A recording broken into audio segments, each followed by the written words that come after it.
What's up, fellow humans? This is your host, Gabriel Marrero, and welcome to Collapse Talk. This is the first episode, or pilot episode, if you'd like to call it, and honestly, I have no clue what I'm doing. But this is going to be exciting because this show or program has been coming for a long time. I've been planning around, thinking about it, and honestly, this show is going to be more of a commentary on global issues, just what's happening in the world. So it's not as though you should take my word as gospel, but I definitely want to take into context or put into context exactly what is happening into the world and what it means, the consequences. So first, we'll just begin a little about myself. Not too much personally. I guess through this show, y'all will learn more about me. Those who do know me personally, this just goes without saying. But again, this is just a little recap. I'm a student. I live in Huntsville. I'm a student in Sam Houston University. So, apart from work and school, this program may not be as consistent as I'd like, but I'm going to try to release it as frequently as I can, uh, because I definitely feel that what's happening right now and what we'll be discussing is going to be very topical and quite exciting, to say the least. Yeah. So, again, a little more about me. I'm somebody who worries a lot. I guess you could say. A lot of people tell me I worry a lot, that I should just live in the moment. I'm not usually that type of guy. Uh, Although I do understand their viewpoint from it, it's just that I can't ignore or overlook what exactly is happening. Well, what is happening? Some people don't really know because it's just the scale and the ability to comprehend it is just not there for some folks. Um, but again, this show is just going to highlight what exactly is happening. So this summer, 2019, I'm recording this August 30th, 2019. This summer has been definitely one for the history books, and it's just really shining a light on exactly the conditions and the situation are that we are living in. Uh, doesn't look pretty, to say the least. Although you don't need me to say that. That's just anybody who's paying attention can see it.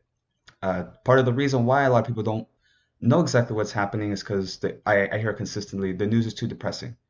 Well, that's just sorry. I'm sorry to hear that. To tell you that the world is shit. It's a flaming pile of shit right now, and it looks like it's just going to get shittier and hotter. And I mean that literally and figuratively. But don't take my pessimism because I definitely want to change my outlook. It's just that what I see, I can't ignore it. And yeah, so we'll just jump right in. Firstly, one main issue that I believe is ha it. Okay, so the Iran crisis, that this summer could have easily exploded into a real war, a real military conflict. We were that close to it, although a lot of people don't really understand how close we were. Um, So let's just run down the whole situation because this really is a situation in the Middle East that has been brewing for some time since the late 70s, the Iranian Revolution. Well, not even that. Some say since the oust of Mohammad Mossadegh, uh, the democratically elected Iranian president who was overthrown in a coup backed by the CIA, where they installed the Shah. So again, this has been building up for some time. Uh, so, in particular, this oil tanker crisis, we saw several attacks against oil tankers in the Strait of Hormuz. The Strait of Hormuz, which is located near the Arabian Sea and the Gulf of Oman, they are very important. It's a very important choke point, and it quite truly is a choke point because most of the world's oil supply passes through here. At least some oh, I can't give a percentage, but it has been described as the jugular of the global economy, knowing that oil is the number one commodity in our global economy. Uh, yeah, so during the summer, there had been attacks. There had been, some say, torpedoes or missiles. It's really muddy. the details because uh, it's really one of those situations where there's subterfuge and black ops. So the story that's being told most likely isn't the truth, and most likely has some subversive factions or state agencies that are trying to bring about a conflict, a regional conflict that they assume would, be for the benefit of or whoever. Because again, all wars are going to benefit the top. Somebody's going to make money off of it. So with this Iranian crisis, well, at the moment isn't as hot as it was before, but it's definitely something that is concerning. Um, there was a case where two tankers had exploded, and it was a Japanese ship. It was a Japanese tanker, and it was quite odd. It was like all over the news. The U.S. was, practically saying this is an act of war, mobilizing their own forces. But it was quite strange because the Japanese were saying, "Oh, hold on, we'll look at the facts first," because as that happened, there was already a delegation in Japan. So it's quite odd that supposedly the Iranians who did this would launch an attack against a Japanese freighter right as one of their dignitaries was in Japan. It's quite odd. But again, I'm not here to spread any conspiracy theories, although I'm essentially just doing that right now. It's just that there's clearly a push, not to say the West, certainly within the United States with this administration and other forces in NATO, that they've been drooling over a conflict in Iran. They just salivating over it for whatever reason, because a war in Iran would be complete destruction. Um, it would just be a disaster, and yet they want it. They want it. It mainly because of the oil. It's always been about the oil. At this point, if anybody denies that, they're living in a whole another world because it's quite obvious why they want it, and yet it's just, oh, it's about the regime change and democracy for the Iranians or the Persians. They don't care about democracy. They don't care about democracy here. What makes you think they care about democracy halfway around the world? It speaks volumes about the resources that we're willing to put into a country that isn't actively attempting to attack us, at the very least, and yet at the same time we can't offer aid to a colony of ours, or territory as they say, in Puerto Rico, right across the ocean. So that speaks about the situation that we're in right now. So this Iranian oil tanker crisis, these attacks, they've been occurring for some time. As we've seen, the United States under Trump has backed out of the Iranian nuclear deal, which was just foolish in general because the Iranians were complying with the uh, parameters that were outlined. The International Atomic Agency said they are following by these guidelines that y'all have set out. But of course, as we are in this situation now, we have backed out of the nuclear deal. So yeah, this situation could go either way, really. There was a case earlier this summer where we had almost launched an attack, almost went to war with Iran. Literally minutes, got caught off within minutes. And again, most people don't really know that. It just kind of flew over their heads. It just, yeah. So that's the situation that we're in right now. That's how quickly it could devolve into chaos. Just one little, you know, order from the president, and there you have it. I'm not to say that it would be nuclear war immediately, but it would certainly accelerate the potential for a global conflict. Yeah. So with that being said, the Iranian oil tanker crisis is a focal point right now, or at the least it was a big story in the summer. So who knows where that will go? Yeah. So the thing with this show is I'll be talking about something and it could literally change by the time I put it up. So again, I'm just talking from what I understand and from what I've read and heard, and I'm just here to put it into context, at least.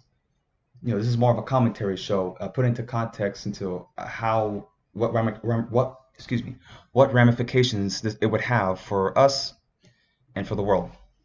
So yeah, so we will continue on to our next subject, which is the Hong Kong protests. That's another big story that I've been focusing on for some time. Hong Kong, of course, um, is a special area, a special city-state. It's supposed to be a territory of China, but they have special rules. They have their own judicial system. They're their own city. It's their own state. It would be as though, well, I can't really bring a comparison. Yeah, okay. So it would be as though New Orleans was its own society. It was just you went to New Orleans and it was just, well, I said New Orleans is not really an apt comparison. But what I mean to say is the city itself has a sense of independence from mainland China. And mainland China, of course, is heavily under the boots of the Communist Party, and it's just a repressive regime. Uh, not a place that you'd want to be in. Not somewhere where you want to visit. I certainly don't want to go in China right now. And with Hong Kong, they are fighting for their independence. They're fighting for their lives. So in Hong Kong, what essentially had happened was uh, lawmakers in the Hong Kong chamber legislator, they had passed a bill that would allow China, the courts in China, to issue warrants of extradition for perceived fugitives in Hong Kong. A lot of people go to Hong Kong because they know that they can't get extradited. So now China wants to start extraditing who they see as criminals and convicts. Uh, yeah, so that's not really something that the people of Hong Kong want, because that's just the first step towards assimilation or whatever, or annexation. Yes, Eh, and that's not what they want. They don't want to be part of China. They want to see themselves as Hong Kong, and right now it's just evolving into chaos. Just last weekend, the first live shots were fired, not at protesters or targeting protesters, I should say, but it was certainly within their area and certainly meant to um, disperse any potential threats. The police, yeah. So when you're watching this, when you're watching these protesters clash with these policemen, it's the closest you're ever going to get to seeing a medieval battle, apart from slicing and dicing each other. It because you're seeing just people breaking each other over the heads with batons and two by fours, and then they're making these shields from umbrellas and uh, from boards, street signs. It's crazy. It really is crazy, and it doesn't seem to be getting any better. Doesn't seem to be something because both sides are determined to win, and both sides are not backing down. The police are not backing down. The Chinese government is not backing down. And these protesters are not going to back down either. They're going to fight. They're going to fight to the death. And it's a situation that can get ugly very quickly. Of course, people are bringing up Tiananmen Square. Not that the Chinese even remember what that was, but a lot of people are drawing comparisons about that. And with Hong Kong, it will be worse because with Tiananmen Square, it was just, I mean, of course, the city of Beijing was under occupation. With Hong Kong, however, this is truly an international crisis. This is truly something that is, well, going to have some effect on the global economy, but also it's just an image thing because now China is asserting its dominance outside of, well, they don't see it as outside of their borders, but for other countries such as the Philippines, such as Taiwan, which China has declared as part of them. China views Taiwan as a rebel state. So of course they're going to definitely assert their dominance over China in the coming future. That's something I'm going to pay attention to. Um, so again, China has been doing all these. I keep talking about China. I want to be clear. My criticisms of China are not against the people or the culture. I don't know anything about the people or culture, so I can't speak on that. But my criticisms purely come from the Communist Party and the system that it has created, which is a totalitarian government, uh, essentially an evil empire. Just the stories you hear about China are just you would think they're science fiction, but they're not. Organ harvesting of prisoners and uh, genocide of Muslim population. Yeah, it's just unbelievable what you hear about China these days, and yeah, it's daunting, really is. But I spoke on a little bit on the Hong Kong protests. That's something that's gonna continue to change and evolve. This weekend we might hear some more stories. So yeah, we're just holding ourselves at the edge of the seat. So I'll continue with China again. China's going to be a big part of this program, I'd assume. China and Russia and the United States. Those are the big three players right now in the world. Again, with China, there have been reports of not they're calling it a genocide, although it's not like a Holocaust genocide, but they are disappearing. So in this region, can't remember the specific region. I believe it's called Xianxiang. Yeah. So these people, they're called Uyghurs or Uyghurs. They are mainly a Turkic ethnic group, so they're not really seen as Chinese, which is quite sad because they live in China and they're just there. They're Muslim majority, and they live in the Xinjiang region. And there have been reports recently of genocide or at least a disappearance of children, of young people, forced sterilizations, re-education, just story after story of essentially what is a cultural genocide. And these people are being stripped of their identity and being told to become Chinese. And if they don't conform to it, then they're just going to be taken out of the gene pool. So, I mean, the genocide is described is exactly that. So these people in China, they're facing extermination. They're being called out. Again, we don't really know the extent of the program, so there may very well be killings or executions, mass murders. We do know that there are concentration camps, thousands, maybe millions in concentration camps. So it's a distressing situation, and nobody's doing anything about it. I don't even see anything on Facebook about the Uyghurs. The Uyghurs. I'm sorry if I cannot pronounce that, but I don't see it as much. I've heard some stories on Vine, uh, but yeah, it's just, or not Vine, Vice, Vice, Vice, and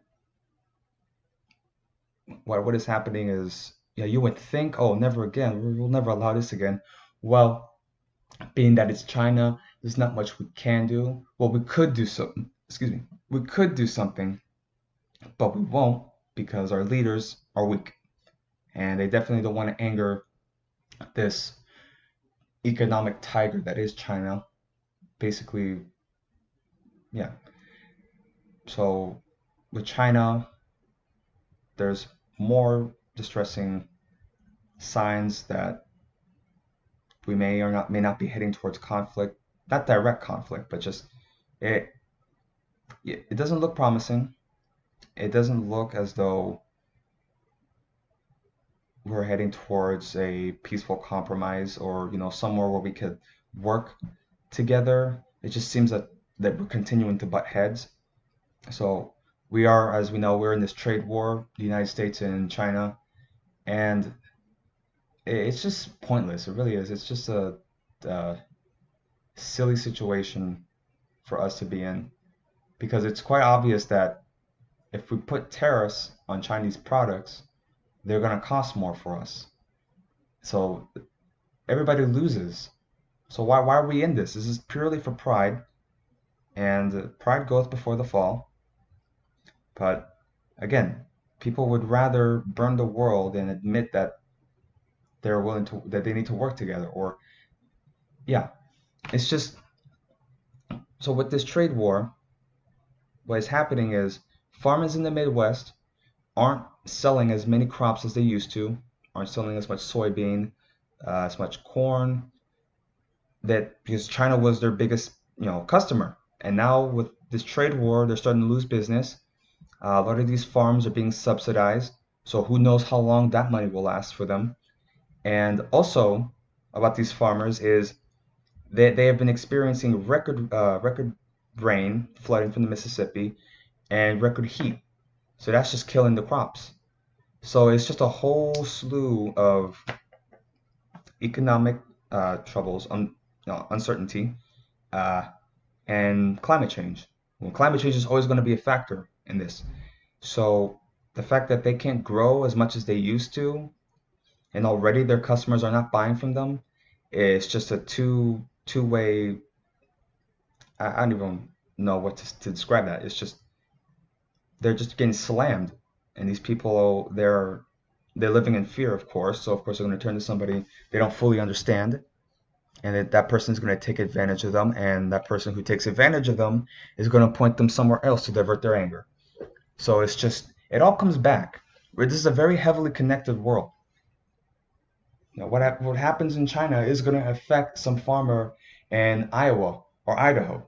It's and it's pointless, really. This trade war. I'm trying to speak as though I know what's happening. Um, Again, with this trade war, there was also a case where Trump had announced a tariff hike, and then the stock market, I guess, I had experienced some wobbles, some points, almost hundreds of points drop, and then he delayed it. So it's really like it's not like something that we're confident in. Even not even the president is confident in this trade war. So it's just it's really just boggles the mind how what situation we're in. Like I don't like the word us. I don't like the word war associated with China. Like the fact that we're in a trade war with China is just no, thank you, because that you don't know where that can lead. You really don't know. So I'll stop talking about China for now because I sound like Trump now. But I'll divert towards something a little more domestic. Living in the United States uh, has been well. This summer has been one that has kind of woken up or shook the people at least. And I'm speaking specifically about the El Paso shooting in Texas. For some reason, because we've had all these mass shootings all the time, they're just a thing now. This one, however, is different. This one is a terrorist attack. You have mass shootings at schools or concerts. Okay, that may, of course, the guy just had easy access to a gun and just started unloading. But what what should be noted is that in this El Paso attack, the attacker posted a manifesto. He had stated that the reason he was doing this attack was because he believed that the United States or Texas was being invaded by Hispanics. And so that's why he drove specifically from Dallas to El Paso. And if you don't live in Texas, that's a long ass drive. So that's a almost 8 hour drive. So this guy was determined, and he posted it just as he would like within an hour of the attack. So he posted it on 8chan, this long ass manifesto, and went in the store, killed 22 people, and he didn't even kill himself. He's not even a martyr. He just turned himself in. So it's just he's a terrorist because he clearly had a political motive. He stated why he did it, and he's that the whole manifesto. The point of that manifesto was it was a call to arms. It was a calling out to others who felt the same way. Join my fight. Die if you have to. We have to protect ourselves and our country, our people. It really is. Yeah, these guys, these white supremacists, they're truly they're here. They're planning. They are waiting. They want the right conditions. If Charlottesville didn't show to anybody what these guys are capable of, then I don't exactly know what to say, because they were willing to go out in the streets and bludgeon people over the heads because they could get away with it. And that's just the beginning. I mean, since Charlottesville's, we've had so many confrontations with right wing. I don't want to say gangs, just groups. I mean, there's the Proud Boys and other groups that try to meet up and cause a ruckus. And then there's Antifa. Again, you could call them a gang. They're a group. They're a political, or not political group, because they're not even official. It's not like they have a meeting or they're I don't know. It's just Antifa and these political. Okay, from now on we will call them political gangs, both groups, because that's really what they are. Because they're not fully organized just yet, but they're a bunch of guys just getting together and trying to hurt each other. I don't know. That's not something that I relate with. Trying to get into the street and start a fight. No, I can't do that. I mean, I'm a big guy, but I can't do that. Um, so why am I bringing this up? This issue of political gangs, because it's really a distressing sign. I mean, this isn't new. These political groups aren't new for the United States. Of course, we've had them in the 70s and 60s. So the fact that they're back, that we have these groups again fighting each other in the streets, uh, should really be a wake-up call for a lot of people. What exactly the environment and the conditions are being set for us. So we uh, we are under threat of white supremacist terrorists, and they're being enabled by the people in power. Whether you like it or not, the GOP is enabling white supremacist terrorism. And trust me, they will use them. And I can point to a specific example in Portland. In Portland, there was a climate bill that was being ready to pass. And of course, in Portland, it's a heavily liberal, heavily left-wing area. So of course, the Democrats had the majority. So the Republicans that were there, they understood that they couldn't win. So they just decided not to show up, just to opt out and go into hiding. If you're a legislator and you miss the session, you will be retrieved by the law enforcement.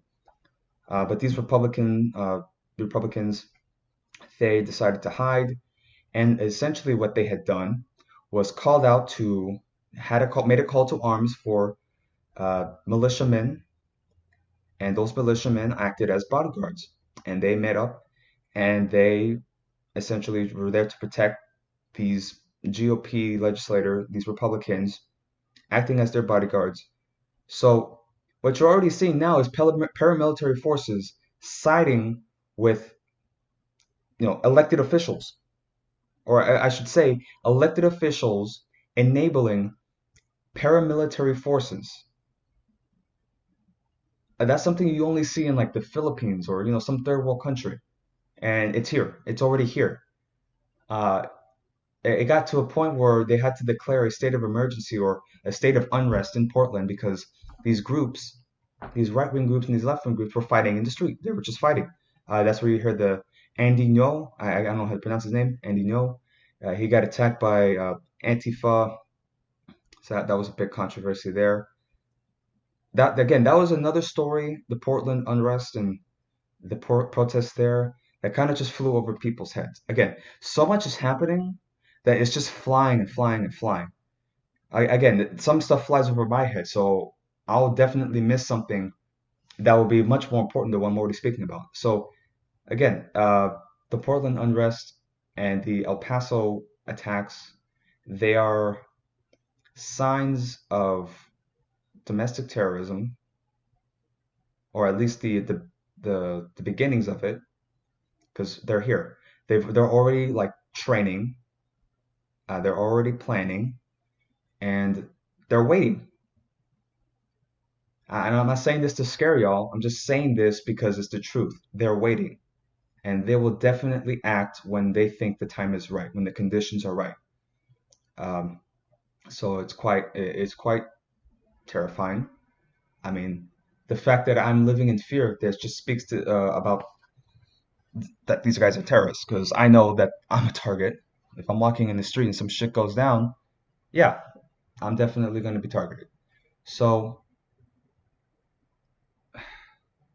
that's with domestically, that's an issue that we'll dive in deeper with these coming episodes. With this being the first episode, I'm just talking about general issues, and as we go on, I'll be more specific and diving into it. So we'll continue more, just talking domestically from civil unrest. Now we'll go into global unrest because over there, just all around the world, we have just spoken about the Iran oil tanker crisis, and then we have talked about the protests in Hong Kong. Uh, Not to mention, we have the situation in Venezuela, just complete anarchy there. I've read some stories about protests in Central America. We have the Brexit uh, deal or no deal, whatever's going to happen. I mean, there are already talks of evacuating the Queen of England and instituting martial law if it gets that bad, if the unrest gets out of control. I mean, Britain could really fall apart, or I should say the UK. The UK could really come apart at the seam because of this uh, issue. And the whole Brexit thing. I'm not British, and a lot of people in England and Britain they definitely support it, uh, but they don't seem to understand the economic implications of it. I was told by a friend that Brexit had a far greater effect for world stability than the election of President Trump, and that's true because now what you're seeing is the first pillar of what essentially has guaranteed peace in Europe, peace in Western Europe, I should say.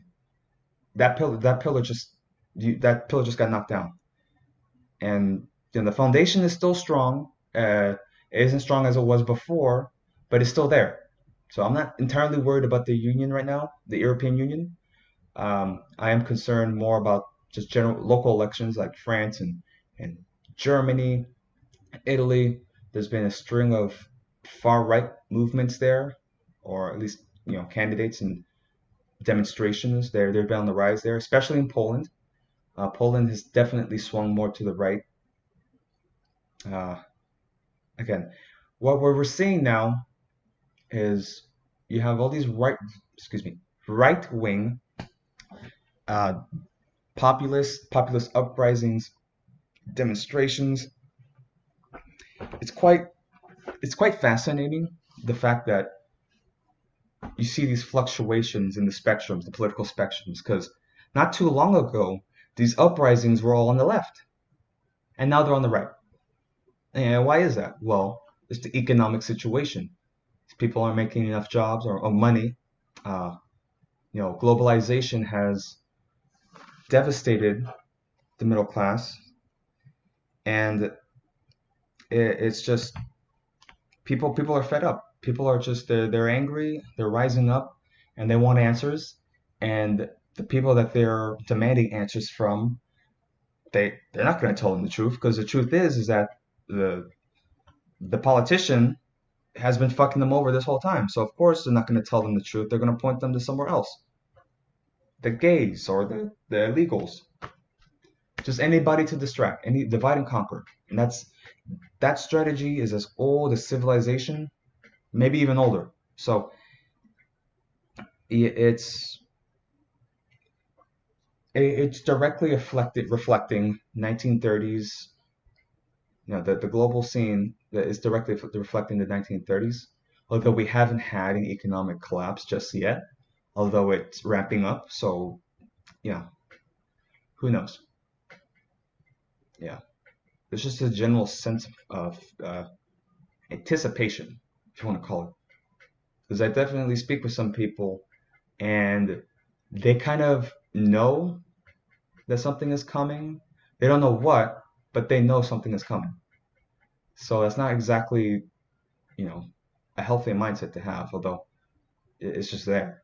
If you're doing your research, you can see what patterns and where exactly they may head. Another very important issue uh, that could have huge implications for the planet is Kashmir. Kashmir a couple of weeks ago has been the subject of global attention. Well, it always has been. It's always been a tense area between India and Pakistan. But now it's reaching a new flashpoint. Right now, India has occupied certain areas, and what they have done is strip the special status of the region. So the Kashmir region was designated as an autonomous zone. So at the very least, Pakistan could be at ease and know that India isn't there, or it is, but it's not. It's a strange situation. But now India is asserting its claim in the area, and they've stripped the special status of Kashmir, and they've sent troops in there to occupy it, and it's starting to ramp up because India and Pakistan is not like the U.S. and America where it's a nuclear power. Oh yeah, just so you know, Pakistan and India are nuclear powers. Okay, just if you didn't know that, now you do. So it's not like the confrontations between the United States and America where there's mutually assured destruction. So each side knows what is it. Not even without the nukes, there just hasn't been a direct conflict between the United States and Russia.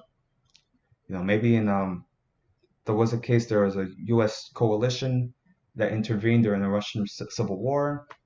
Uh, but again, that wasn't that's not you wouldn't really perceive that as a conflict, a direct conflict. But with India and Pakistan, they've had wars. They have been at war with each other several times. I mean, they've only been independent for the last 60, 50 years, so they've been fighting a lot since that time. So they really don't like each other. And this Kashmir crisis, and we are going to call it a crisis, is just another. Uh, the reason why I'm so worried about the Kashmir crisis is because, and this is something that past presidents have said before, that the Kashmir and the relationship between India and Pakistan is the one thing that keeps them up at night.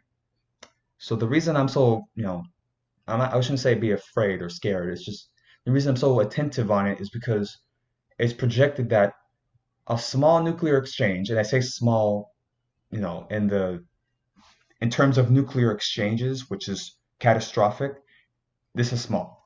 Um, a small nuclear exchange between India and Pakistan would be enough to disrupt the temperature of the planet, block out the sun, affect crop yields, just devastating, devastating.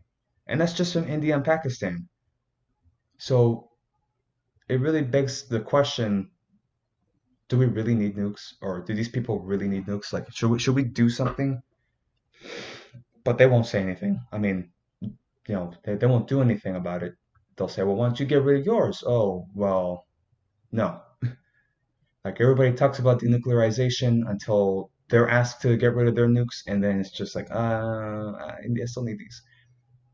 Uh, yeah, that's something to keep up on. It's not something that I try to think too much on. But again, it's there. It's happening. There's been reports of disappearances. The Genocide Watch had released a genocide warning in the Kashmir region, so it's something to definitely be worried about, to keep an eye on. But again, you know, what I've been discussing has been mostly just human affairs, political meddlings and crises, and what we should really be more aware of and more worried about is the state of the planet. or I should say, the ecosystem, life, because that's also been changed in profound ways, in ways that we cannot comprehend. So, we, geologists have identified that we live in a new epoch, that we live in the Anthropocene. So previously, we lived in the Holocene, but now we live in the Anthropocene. And that is because our activity, our civilization, has had such a profound effect on the environment, on the ecosystem, that it's just the rate of change is just unnatural. I mean, human beings have existed, scientifically existed, 200,000, 100,000 years. Civilization, as we know it, maybe 8,000, 6,000 years. So in the blink of Earth's history, not that long. Okay, actually, there's human civilization, 8 to 6,000 years, and then there's industrialization, meaning coal power, steam power, uh, and that's been little less than 200 years, little less than over 200 years. So in the span of 200 years, we have created such an environment that animals are just unable to adapt to it. They're in the midst of a sixth mass extinction. So forget all the hunting and poaching that we're doing. Just our activity alone and the effects that the way it's altered the environment is that animals are unable to adapt to it. It's projected that if human beings just disappeared right now, it would take at least 50 million years for life to really recover from it. For biodiversity to really recover from it, because human beings have killed a lot of creatures, and we've driven to extinction countless animal species that we know of. I mean, the unknown numbers are probably in the thousands, maybe millions. Um, but now it's really spiraling out of control. So imagine if a plane lost both its engines and it was just falling out of the sky, and then in the middle of that, it just bursts into flames, or it's just it was already bad, and now it's getting worse.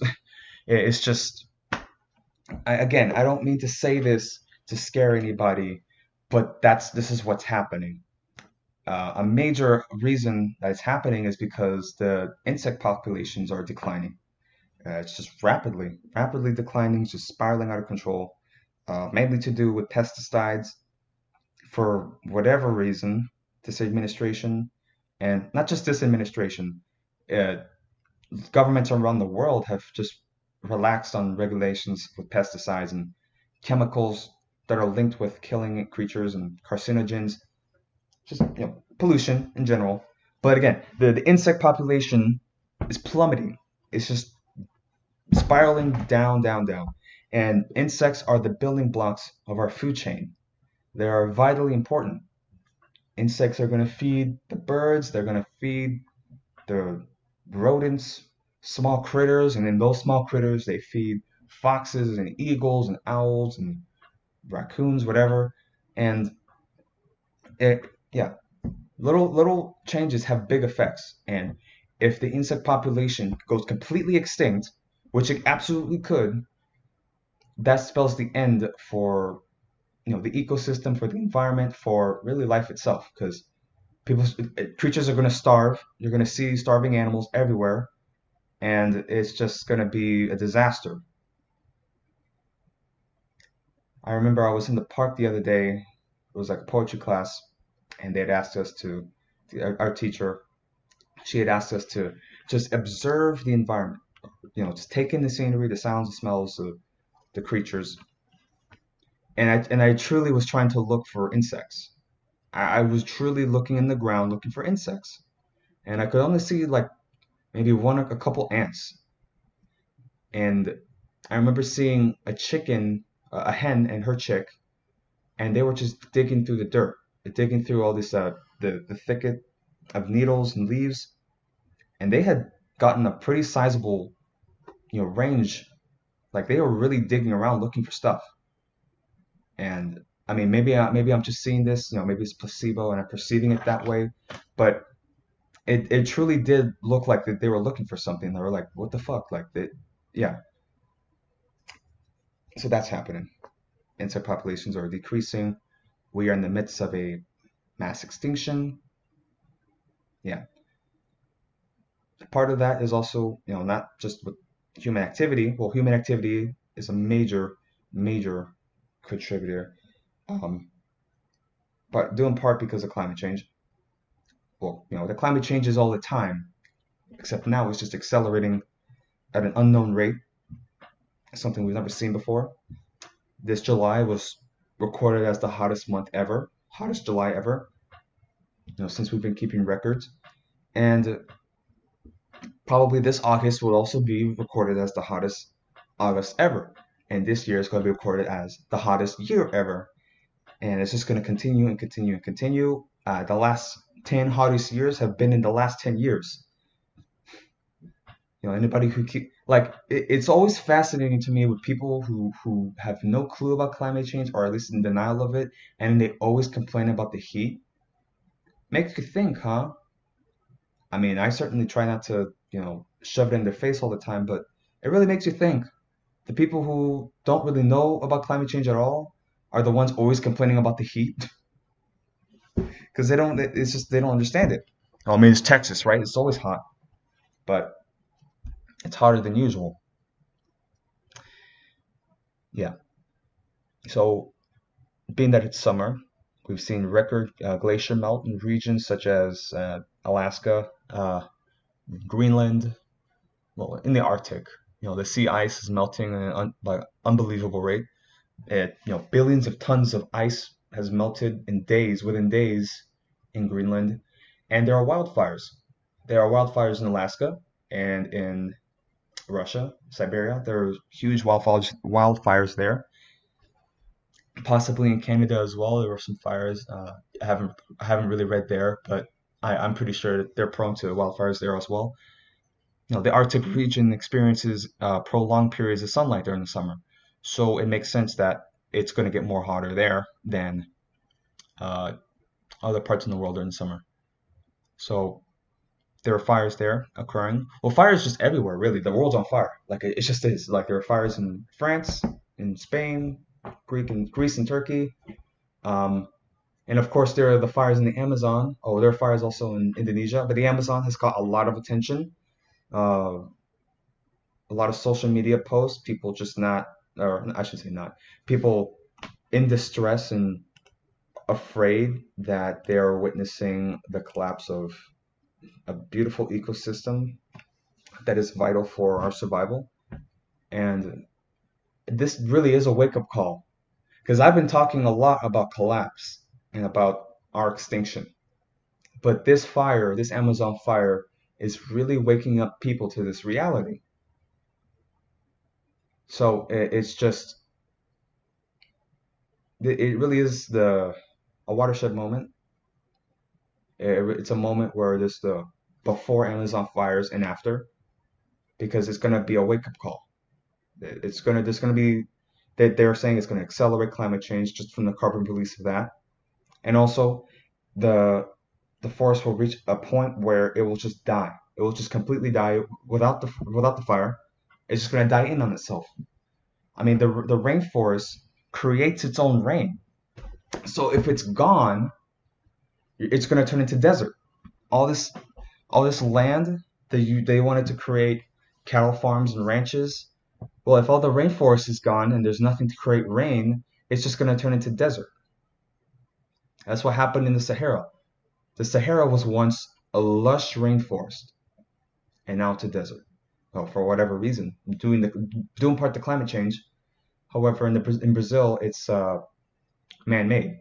So the more we cut, the more we burn, the less trees that there are to create oxygen for us to create rain, and that region in the world is gonna, yeah. I mean, Brazil is already.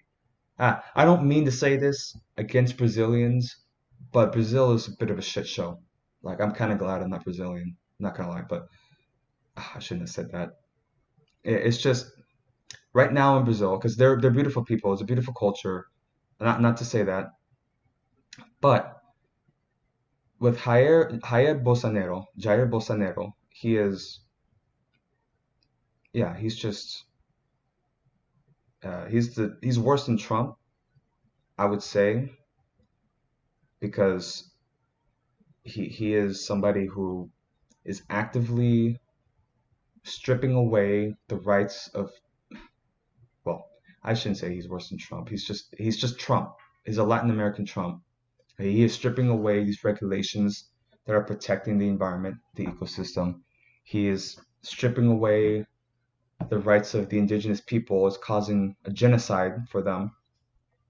It's just, it's it's a mess.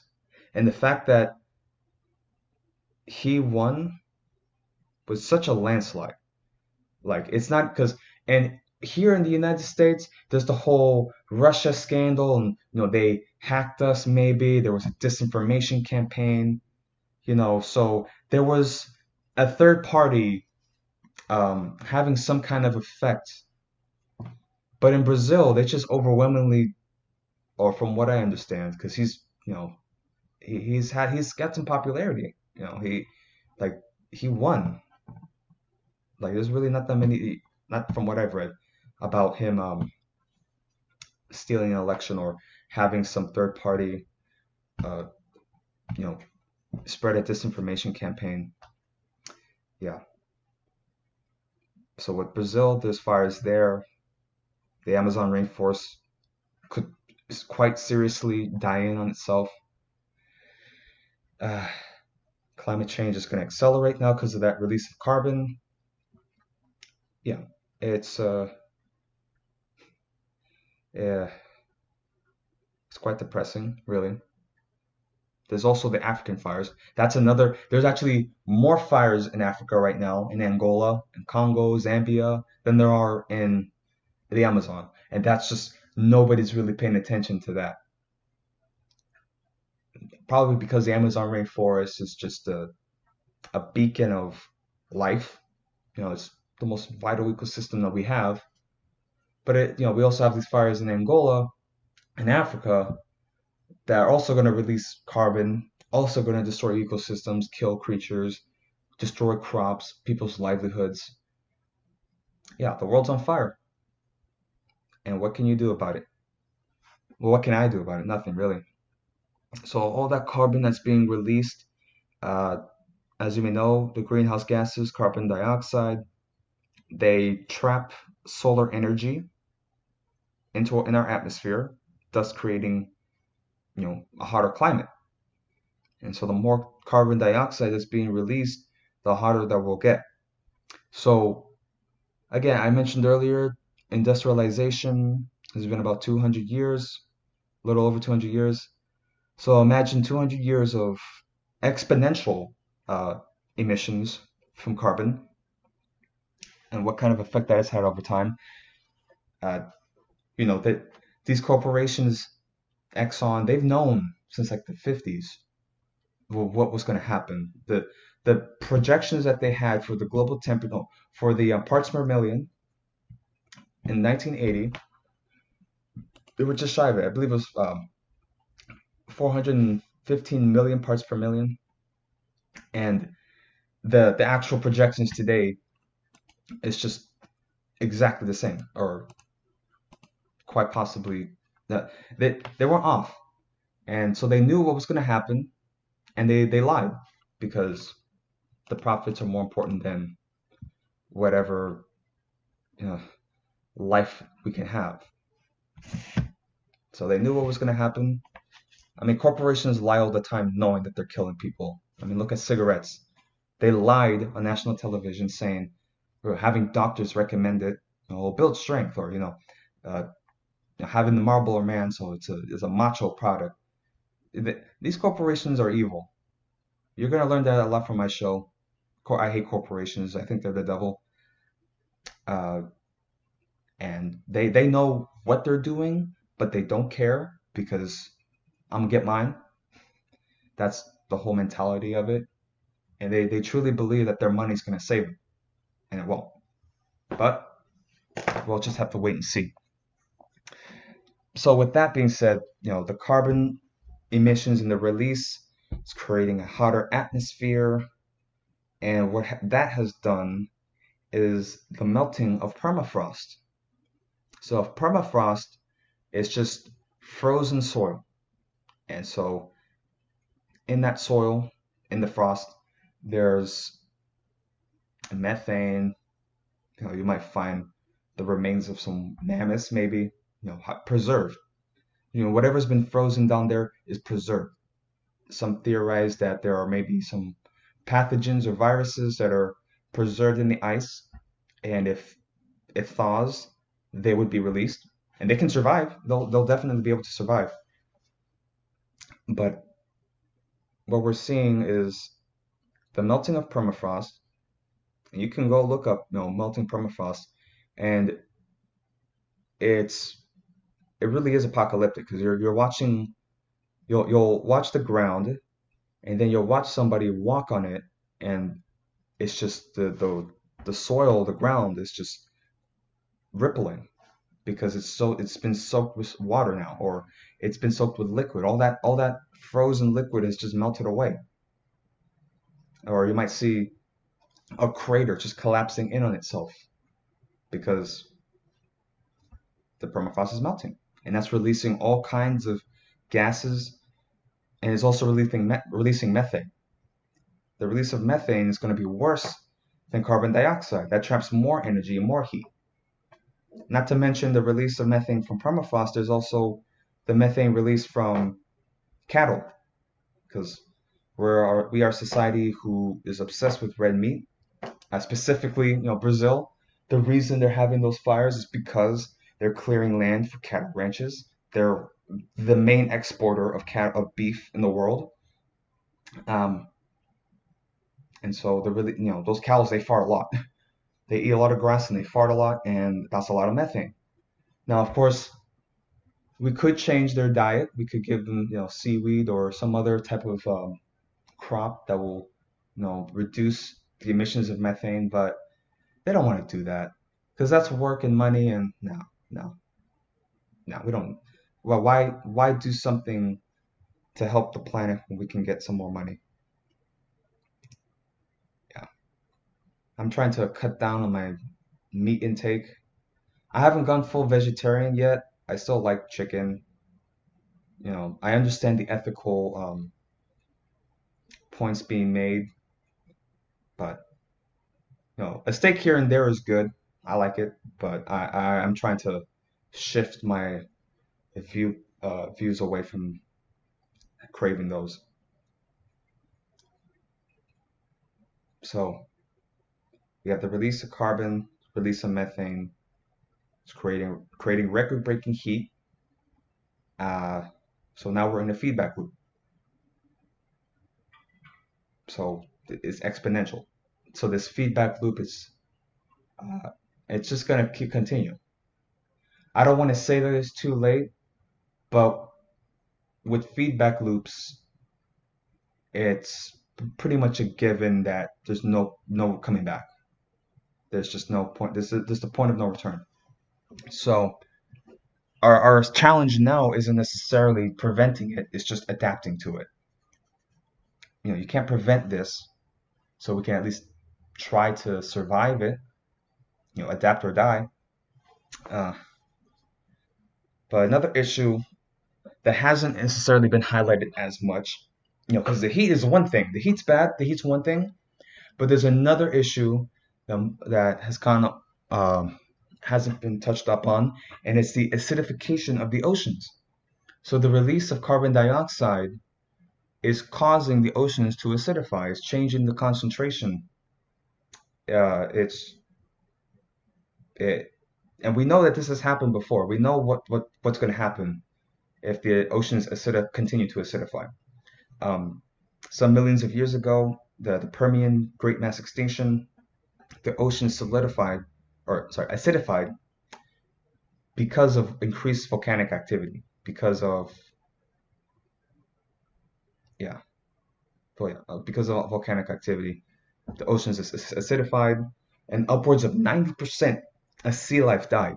So everything that you see in the ocean One way or another, or all life essentially today is a direct descendant of what survived that Permian mass extinction, including us.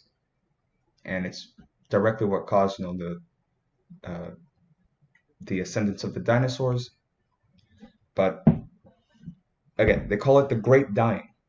Now, it was the worst mass extinction ever, and it occurred because the oceans acidified. So we're seeing that today. The oceans are acidifying. We know this, um, and it could have untold effects. So basically, the shells of creatures, crustaceans, that will be affected. Uh, you know, already the oceans are warming, so uh, populations of fish and krill and shrimp are starting to dwindle. So we're starting to see whales being beached now, and hundreds of whales being beached across the world. And nobody knows what's happening, but it's because their food supply is dying. Because it's a two double whammy. Warming oceans and acidifying oceans. Yeah, they're not gonna have any food left. They're all dying. So it's only a matter of time. And the majority of our food supply does come from the ocean. So if that happens, if we lose the ocean life, that's it. That's it. Uh, the food supply really isn't going to recover from that unless we can artificially sustain ourselves. And we probably can. We most definitely can sustain ourselves artificially, uh, but it won't be the same. It's going to be like Blade Runner 2049. For those who've seen it, they have protein farms, they call it, but really what it is a bug farm. They have these vats, and they're filled with these bugs, and that's their main source of protein because the ecosystem collapsed. Like, I truly believe 2049 Blade Runner is like the closest we're going to see to our future.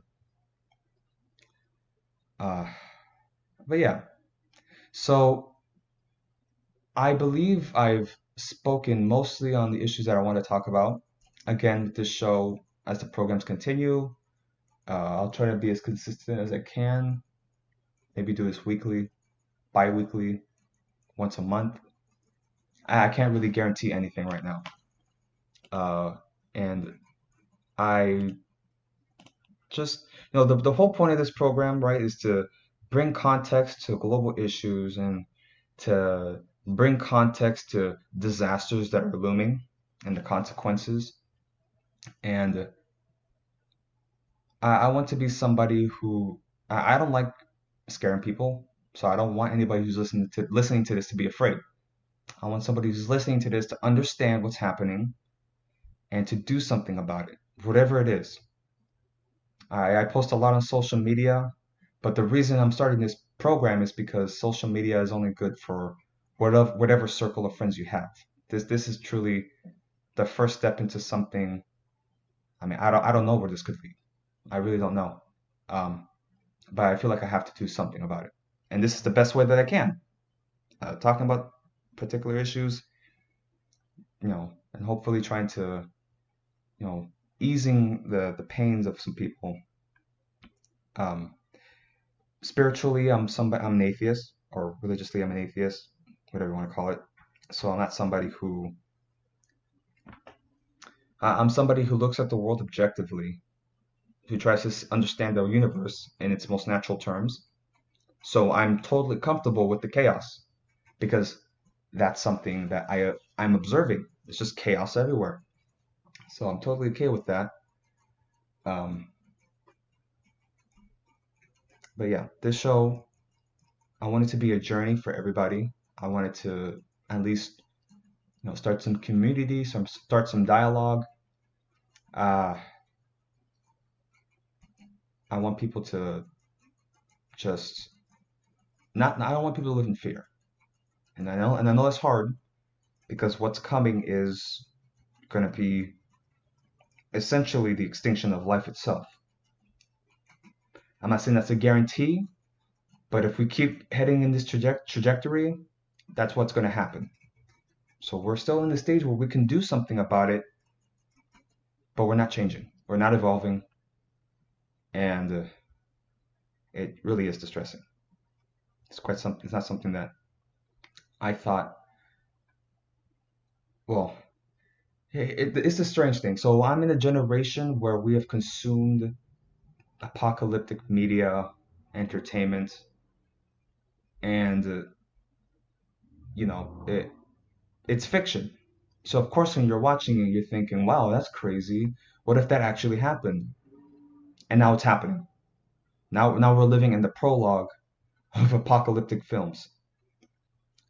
It's just, it's just which apocalyptic film are we going to be in? So it's not like Dawn of the Dead. It's, not like Day After Tomorrow, or at least not as extreme. But it makes you think.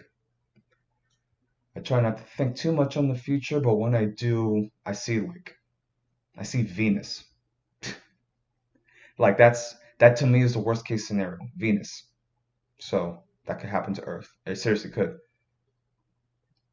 But right now, let's not worry about that. Let's just worry about living.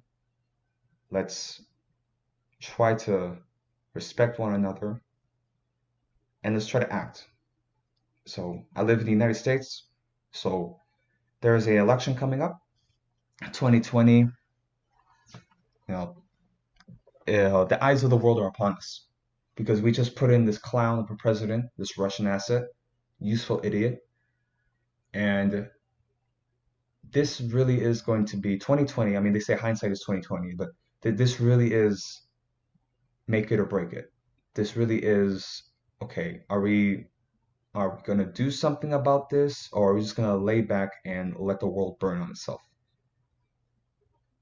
I know I've canvassed for several candidates for several campaigns, and there's just a general sense of apathy because people know now that the system doesn't care about them. That it's not this is not a system for the people. We live in a banana republic. Uh, Speaking as somebody whose family immigrated from a banana republic, I can quite literally see the parallels. And it's not even that hard to see anymore. It's quite obvious. Like what the 2016 election, what that did was just confirm to everybody the worst fears, the worst assumptions about this country, that the people don't have own any power. It's corporations. And the corporations, they want a guy like Trump, because at the very least, he's not somebody who's going to cause too much trouble for them, because they're all in the country club gang or whatever. So Trump, he talks his big game about populists and draining the swamp, but he's just a crony. He's just saying what he needs to say to get the vote. So 2020 is going to come up, and I'm Bernie all the way. I'm left wing. I'm sympathetic towards socialism. Not a communist, but I'm sympathetic towards socialism. And in some way or another, I do want revolution, but I'm not somebody who's going to say we have to guillotine the elites. That's a step too far. There's revolution, there's other means of revolution, but again, I could never facilitate that because I don't know how to lead anybody. But I do, it's something that has to happen if we don't get our act together because the United States, what happens here is going to change the world. I mean, that's just been the case throughout history. I'm not somebody who believes in American exceptionalism, but there is something different about this country. And that's because we are a nation that is bound by a creed. Those that want to say that the United States is an Anglo nation, they're just wrong. They are wrong.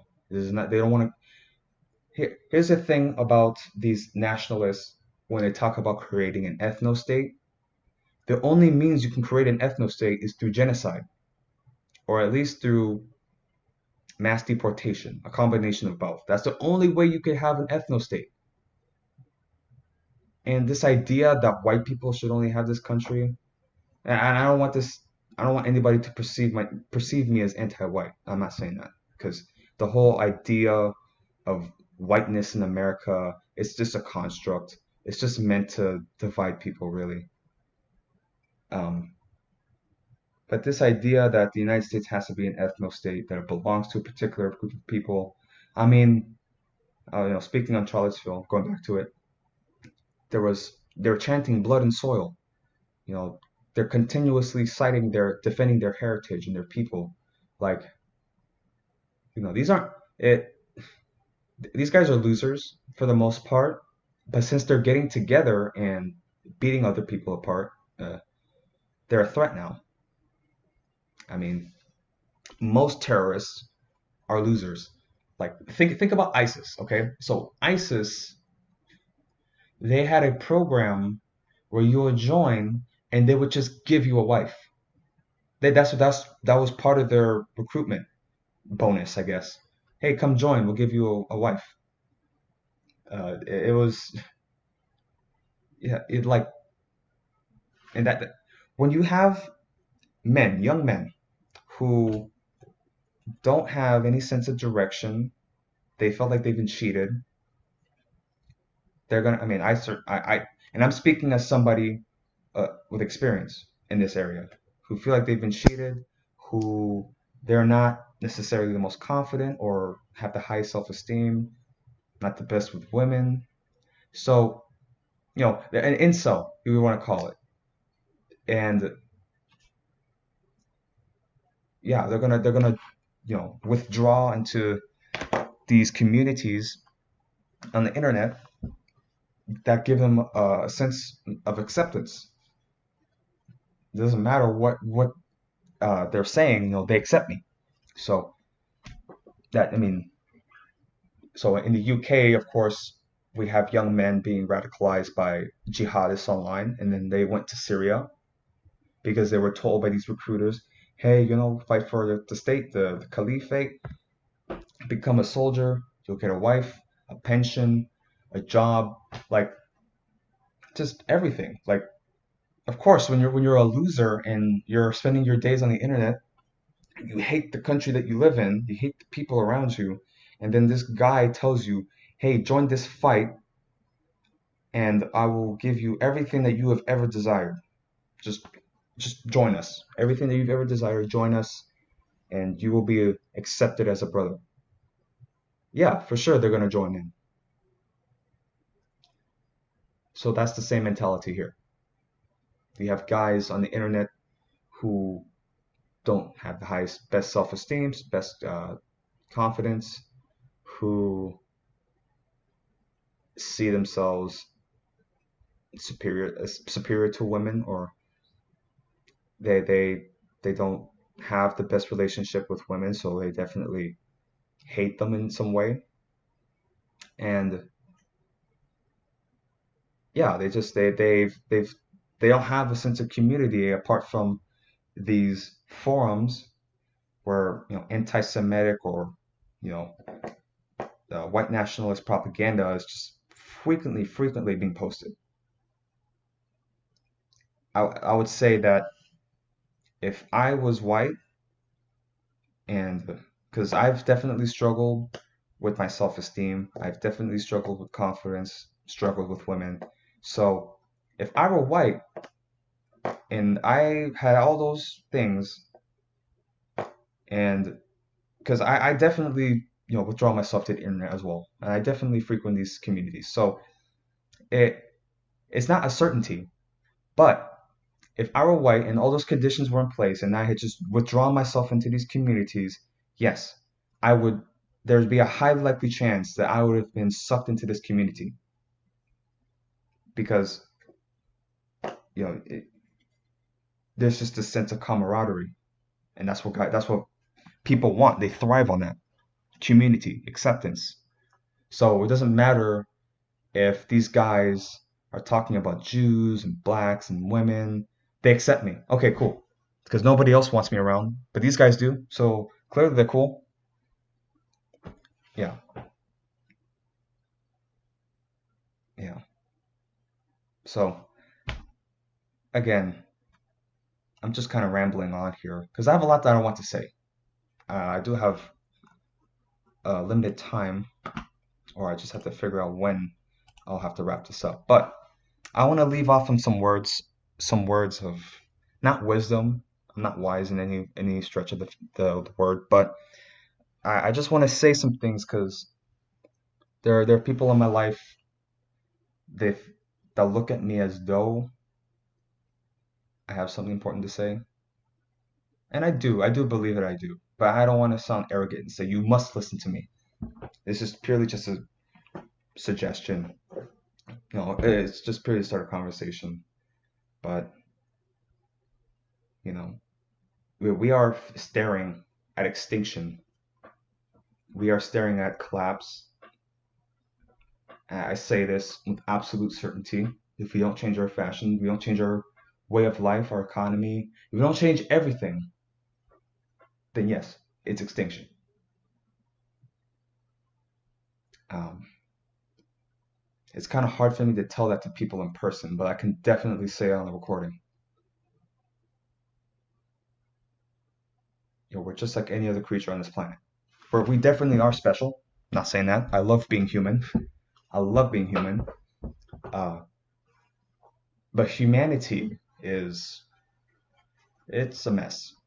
It always has been a mess though. So it wasn't like we were pure and innocent at one point and then we got corrupted. No, no, no.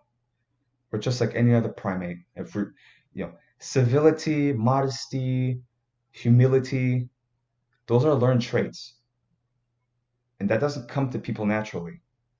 Um, you know, I've been to areas, third world countries, so these are areas that have no influence.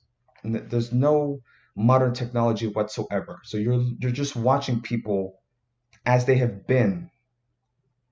The closest you'll get to prehistoric conditions, really. And for the most part, there are people who are disciplined and they are, well-meaning. They are good people. So I'm not saying that everybody's like that there, but that's because they've had that community around them. They've had good role models, and maybe they've had a good education. Not to say intelligence equals education, but uh, you don't need public school to know things in this world. Because I assure you, some guy in the middle of the Dominican Republic cutting cane has experienced and learned far more useful things than anybody here in Huntsville. I mean, this guy can live off the land. So, yeah, he probably won't really know much about how to use a calculator, but he'll definitely know how to live off the land. That's a education that's valuable in its own right. But what I mean to say is that I'm fascinated by human nature because we are we're so good to each other. We're so nice. We really do want to help each other out. And yet at the same time, by helping each other out, we're also forced to, throw people under the bus. There's the issue of resources and the abundance of it. And we live in a nation that has just untold amounts of resources at its disposal, and yet we spend it on trivial matters such as defense, nuclear weapons. I mean, we spend trillions and billions of dollars on, the military alone, and they don't want the money either. They're just being, well, I shouldn't say they don't want it. There's just a case where uh, they had built a surplus of tanks and the military didn't want it. They just stopped, like they didn't want it. But again, this military industrial complex is the main driving force of our economy. And what that means is that we need constant war because we're constantly making weapons and we're constantly building, equipment and vehicles. So we got to test these toys out, or we'll sell them to Saudi Arabia because the only thing that we make anymore is weapons and bombs, and then we just sell them because yeah, got to make that money, make that cheddar. Eisenhower directly called out the complex. Nobody really believed him. Yeah, it's always been recorded that the downfall of any civilization has been constant warfare and just untold amounts of spending in defense and the military. Because we're not spending anything on our infrastructure, we're not spending anything on our education system, on healthcare. It's all going to war. And war doesn't return anything back. It's not like the military, the defense spending doesn't, at least when you invest in the infrastructure, you have better roads. So that helps the economy. At least when you invest into education, people are smarter and they are able to make better decisions and they're able to go on to, you know, get a degree and then go to work because that's what y'all keep telling them. Go to school, get a job, get a degree. But no, the only reason they spend it on defense and the military and war is because the elites of this country who have their pockets in with the defense contractors and defense industry, every time we go off into war, their pockets get fatter. Dick Cheney made millions off of the Iraq War. It's a war criminal. Him and Bush and Tony Blair, just the whole administration, Karl Rove, all of them, Donald Rumsfeld, the whole war on terror is crime on humanity. And yet we're, September is going to be in a couple days. September 11th will be in at least 2 weeks from now, so it's going to be at least 18 years. Oh, not at least. It will be 18 years. Yeah. So I don't even want to there's an analogy I wanted to make, but no. And we're in Iraq, we're in Afghanistan, and that's what they tell people. We're all over the world. We're in Africa. We're in fucking because the war on terror, it wasn't restricted to just one area. It's war on terror everywhere. So trust me when I say that this war on terror is going to come home. What's going to happen is they're going to label, I mean, they're already saying it. Antifa, right? This left-wing group, they're already calling it a terrorist group. And once that starts happening, once they start labeling groups in the United States as terrorists, it's an open game because they can start saying, oh, well, Black Lives Matter is also a terrorist group too. Oh, well, Greenpeace or whatever. If you can change the definition of terrorism, then yeah, you can call anybody a terrorist. I remember seeing my cousin, he posted a comment about saying that it wasn't Antifa, but it was the inauguration of Donald Trump in Washington, D.C. So, of course, there were demonstrators in the Capitol, smashing windows, breaking cars, burning cars. And he started saying that these were terrorists and that he was practically advocating for the police to shoot them in the streets. And I didn't really say anything because I don't want to just start something with a relative. But the point that I'm saying is that once they start saying that, because they're already starting to strip away rights. So here's what happens. So we're experiencing a slow fascist takeover. We really are. What happens with fascism is that you don't know that it's there until it's there. Unless you're educated enough to identify the steps that build up to it. And these steps have been, people want to act like this is a recent phenomenon. This has been set in motion since the beginning of this country. So, this is just, we're reaching a point of critical capacity. But the whole point with fascism is that it slowly builds up, and the public typically are okay with it. So what happens is there's a leader who comes into power. The public are in fear of something. They're anxious, but they don't exactly know just yet what to be anxious of. And this leader comes up who's charismatic and who is able to somehow, identify with the people, a populace essentially. He or she comes up and starts speaking about all the different issues. So what these demagogues, what these fascists do is that they point out very real issues about the economic disparity. They speak about very real issues that are affecting people. So yeah, the people come out in droves to support them because they are speaking about issues that are directly occurring to them. But then the causes or the reasons behind those struggles, that's what the fascists will bring out to distract them. So, oh, well, it's not me. I'm trying to help you. But these guys, these Democrats, they're just getting in my way. They won't let me do anything about it.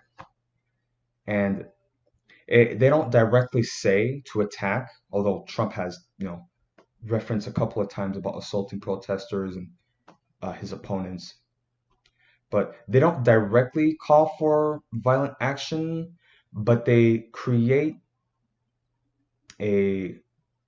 they create tensions. They create an atmosphere at these rallies where the people are just pissed off and angry, and then they go out in the street and they want to let that rage out. There have been several cases of assault, um, after Trump rallies, or that including Trump supporters, or I should say, because you should be able to divide Trump supporters between, you know, I like to say Joe the plumber, just regular Joe the plumber who uh, doesn't really have a choice, and the neo-Nazi fascist who loves everything that he's hearing and wants to take it a step further, actually. So there's two groups of Trump supporters, and they all love Trump, you know, and they are. I have to do this lightly because I do want to I don't want to dehumanize these people because they're people. They have families and they care and they love just like I do. But they're not as educated. I'm not saying that I'm educated, but they're not as educated on global issues, on the real life implications of what's happening in the world. Yeah. I just went on a tangent again about terrorism and fascism in this country, which is real. I mean, you know, there's collapse talk, right, where I'm talking about the extinction of our race, but then I'm also going to talk about domestic issues and the fact that we're experiencing a fascist takeover. I mean, that's just what's happening. Uh, but again, I've been rambling on, and I believe I should wrap things up here. But again, to those who were willing to sit around and listen to me just talk and sound like a crazy person for half an hour and a half, I appreciate it. Again, this is the first episode, so I understand that it's not as perfect as I want it to be. As this program continues, I will do my best to make it more professional and uh, something worth your time, hopefully. Again, this is just going to be a journey for all of us. It'll be a lot of fun, I promise. And yeah, this is just the beginning. So, my name is Gabriel Marrero. Thank you so much for listening to this program. Uh, I will set up an email eventually, some form of contact if people want to talk, question me. Actually, that should be a lot of fun. So, yeah, next episode. Well, I don't really know what I'm going to talk about next episode. Just whatever happens. So it'll be a weekly or bi-weekly recap each episode, each program. But again, thank you so much for listening. Have a wonderful day, and don't worry, everything's gonna be all right.